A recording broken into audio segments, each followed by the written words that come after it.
My favorite pasty, red-headed Irish dude. So we decided to call this this edition of the Big Funny Friday show From the Cradle to the Grave, because of course Saffron Herndon is here.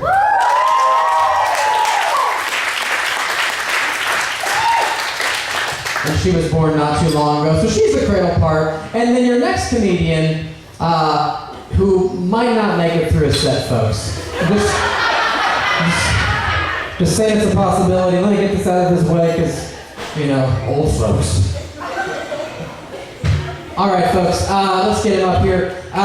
This guy is, he's an Oklahoma City comedy veteran. He has performed in the World Series of Comedy out in Las Vegas.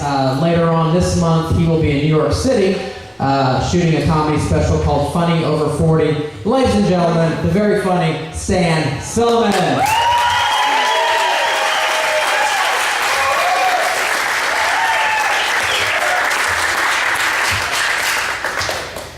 Wow.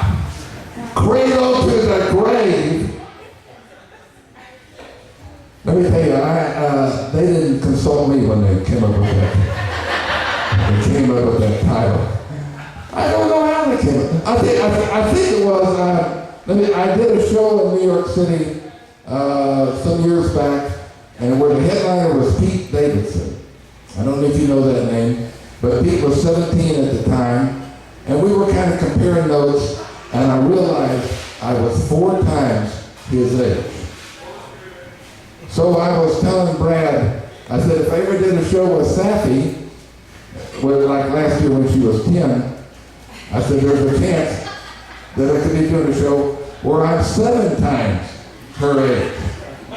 And that could be like a Guinness Book of World Records of age differences between headliners. And you guys might be in the audience for a Guinness Book of World Records. There you go. And speaking of books, I brought some of my books with me. They're back at the back table. You know, I want you to look at them, even if you don't buy. I tell my wife that one day I'm going to go to a comedy show and somebody is going to buy one of my books.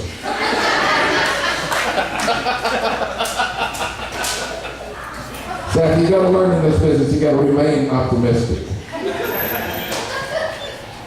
That's what it is. My wife says that, you know, you think they'll buy enough that we can put the car in the garage?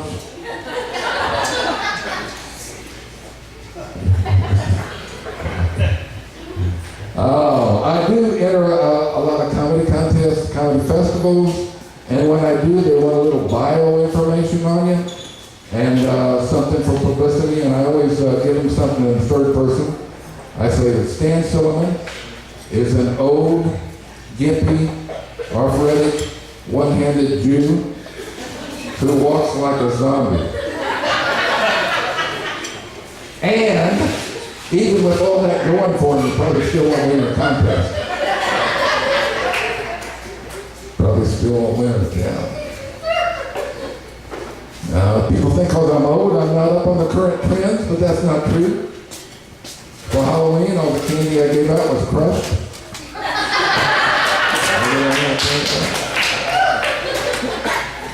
I'm up with the trends. A lot of young people here tonight, huh? That's good. There are a lot of young people. Well, shout out, young people. Come on now. Hey, I love the young people. When young people hug it out, everybody smiles. But when a mall walker does it with a mannequin, they kick you right out of the store. And sometimes when you're walking the mall alone, you know, that's your only friend, you know?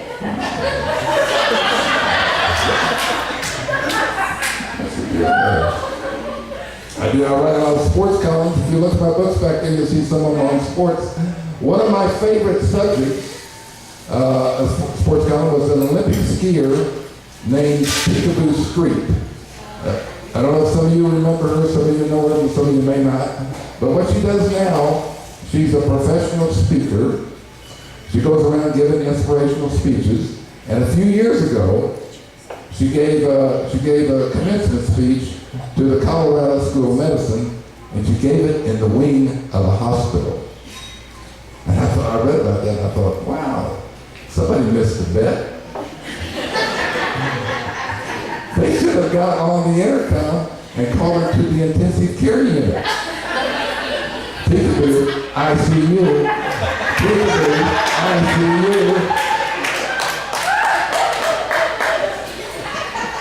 That's a joke for the young people. I promised the organizers of this show that I would not get too close to the edge of the stage. I wasn't going to walk off the edge of the stage. I wasn't going to do that. And I noticed, the audience is not that close. And I also promised the organizers I wasn't going to gimp slap anybody. I'm not going to do that. I'm not going to gimp slap anybody. I'm not going to do that, right? No, I won't do that. I don't scare you people, do I? No, I'm kind of innocuous, kind of harmless looking, yeah? That way I can follow you home and you won't even know.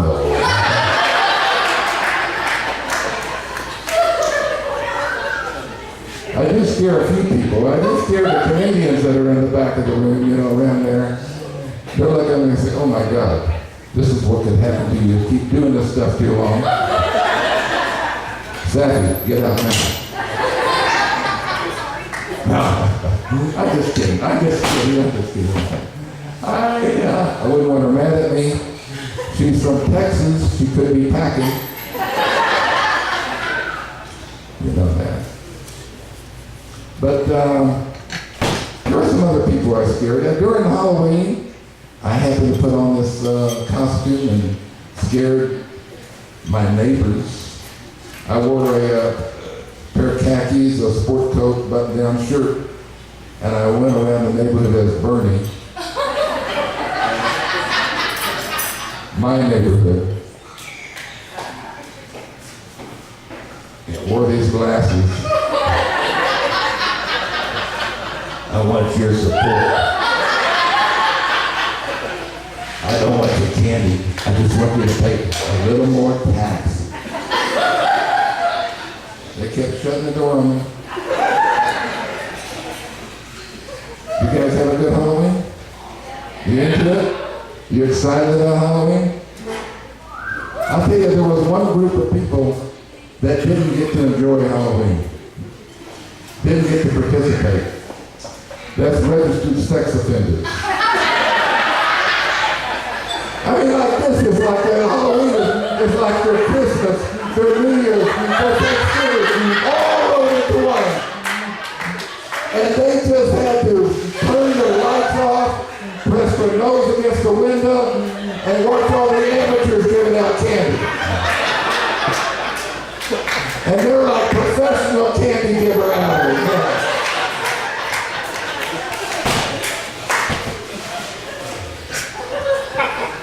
Yeah. Oh, God. People ask, why am I still doing this? What am I still in this for? I do it to make my wife laugh. I mean, she has a wonderful laugh, my wife does, and a dazzling smile. She kind of shakes when she laughs. And I figure if I can make her laugh 2 or 3 times a day, I'm doing pretty good. And I must have been doing pretty good because she stayed with me 47 years.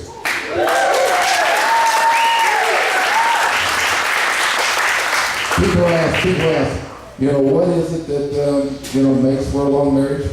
And I'll tell them, start off with a good honeymoon. Something that you can talk about for the rest of your life. And we had our honeymoon night in Athens. Then we went to Paris. Then we drove to Rome. And then we drove to Austin because we were tired of hanging around these countries. And we talk about that the rest of our life. Okay, gotta start with some comedy. You guys have had a chance to size me up. How many are shocked I'm still awake?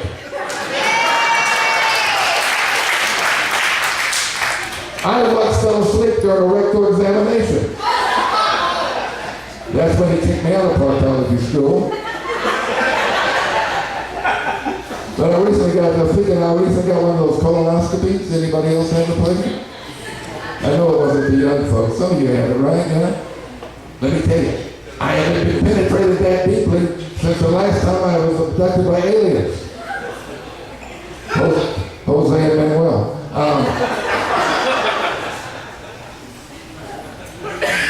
I shouldn't have said that joke.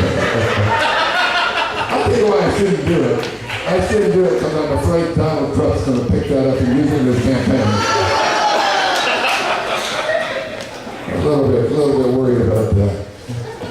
I have to admit something. I wrote some campaign slogan bumper stickers for Donald Trump. Not proud of them, but I'm going to tell them to you anyway. Here were some of the slogans I wrote for him. And this was way back when there was a lot more people in the race. One of it was, Rick Perry is done as a stunt. Vote Trump. Ted Cruz is both Canadian and Cuban. Vote Trump.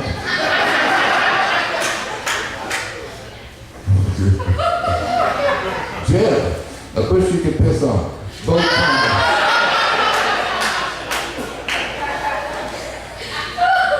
Chris Christie is a fat, yeah.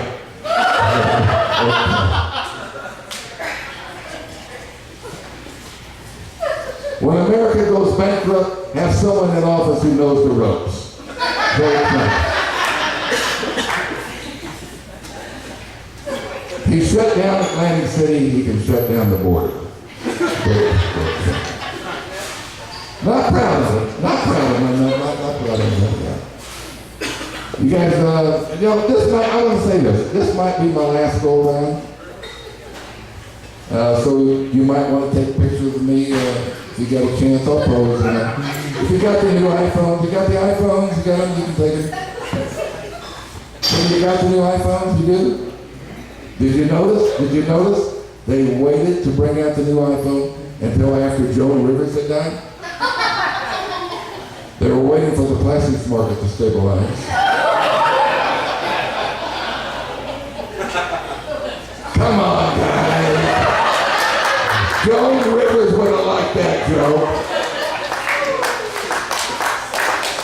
Joan and I have something in common. We're both Jewish. We're both products of World War II. And during the war, my parents used to hide me in the basement from the Nazis. And I remember thinking, I'm so glad the Nazis never came to the Panhandle of Oklahoma.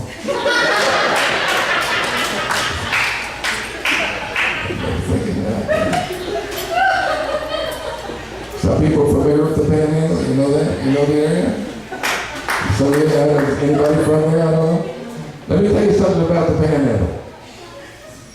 There were no liberals in the Panhandle. There's even a town right across the border in Kansas called Liberal, Kansas. There's no liberals there either. Whenever they happen to see a liberal, they get all excited. Like one time, a farmer near Guyman called up the radio station, and he was all excited. He says, I saw one of them. He said, what are you talking about? He said, I saw one of them liberals. He was walking across my place. I said, really? And the guy said, really? How do you know he's a liberal? He said, well, his knee was jerking. His knee. He was a knee-jerk liberal. Is there anything else about him? Yeah, he had a big old bleeding heart. Big old bleeding heart. He was one of those bleeding heart liberals. He said, well, did he say anything to you? Well, he kept saying, quit stabbing me. Quit stabbing me.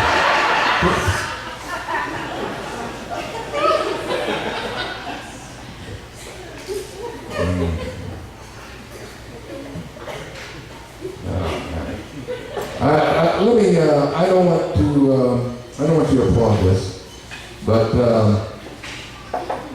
I recently signed up for that Adopt an Orphan program. Yeah, both my parents are dead.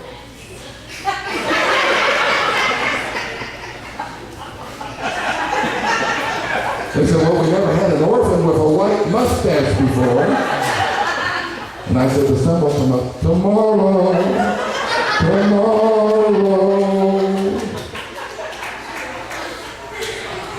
So you go, what's going on? There's an old guy singing badly.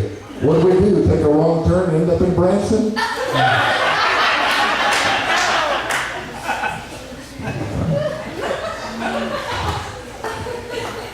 You guys know what Branson is, right? Branson is the place where long-lived careers go for the resurrection. At the music halls, Mount Pleasant, Branson, they shouldn't have doors in front of them. They should have big old boulders that you roll out of the way. Some of you got that. Some of you thought you'd never see a Jew doing a resurrection joke, but you just did.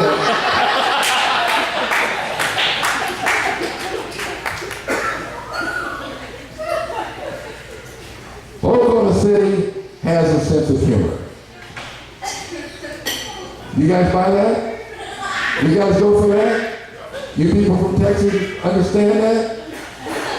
Oklahoma City has a sense of humor. Here's what one way you can tell, go up to 24th in class and what do you see there? Big, giant milk bottle. That's where we put our pictures of missing fat kids. Wrap your head around that concept for a second. A fat kid missing. All his life, all his playground, schoolyard games, he could only play seek. And now, he's hidden well enough to be missing. If your face is on the side of a milk carton, that's like being inducted in the Hide and Seek Hall of Fame. Some people say, wait a moment, Silliman. He could have been kidnapped. He could have been abducted. I said, really? A fat kid? Abducted? Somebody signed up for a lot of grocery bills. They had to be really wanted. That's another win-win, I think.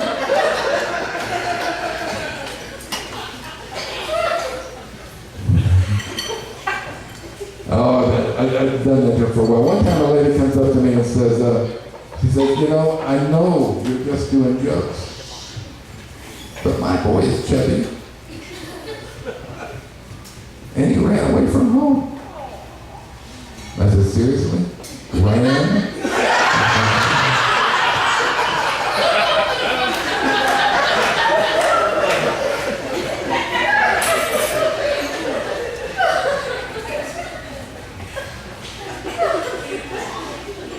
How much time do I have left?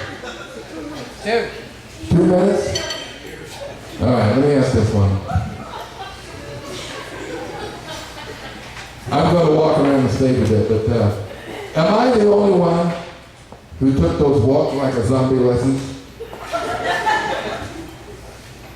You know, I'm talking about on December 21st, 2012, the zombie apocalypse day.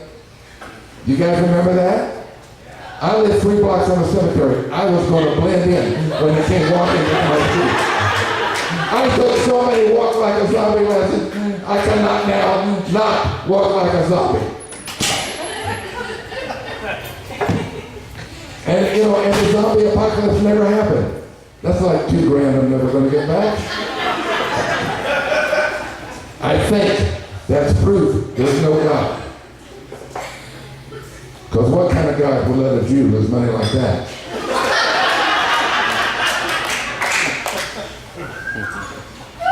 Was that a bad word to end on?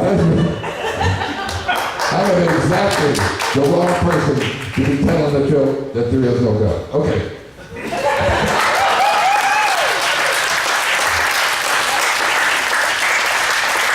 I love you guys. You've been a wonderful audience. I'm Stan Silliman. Please enjoy this happy handshake. Give you a round.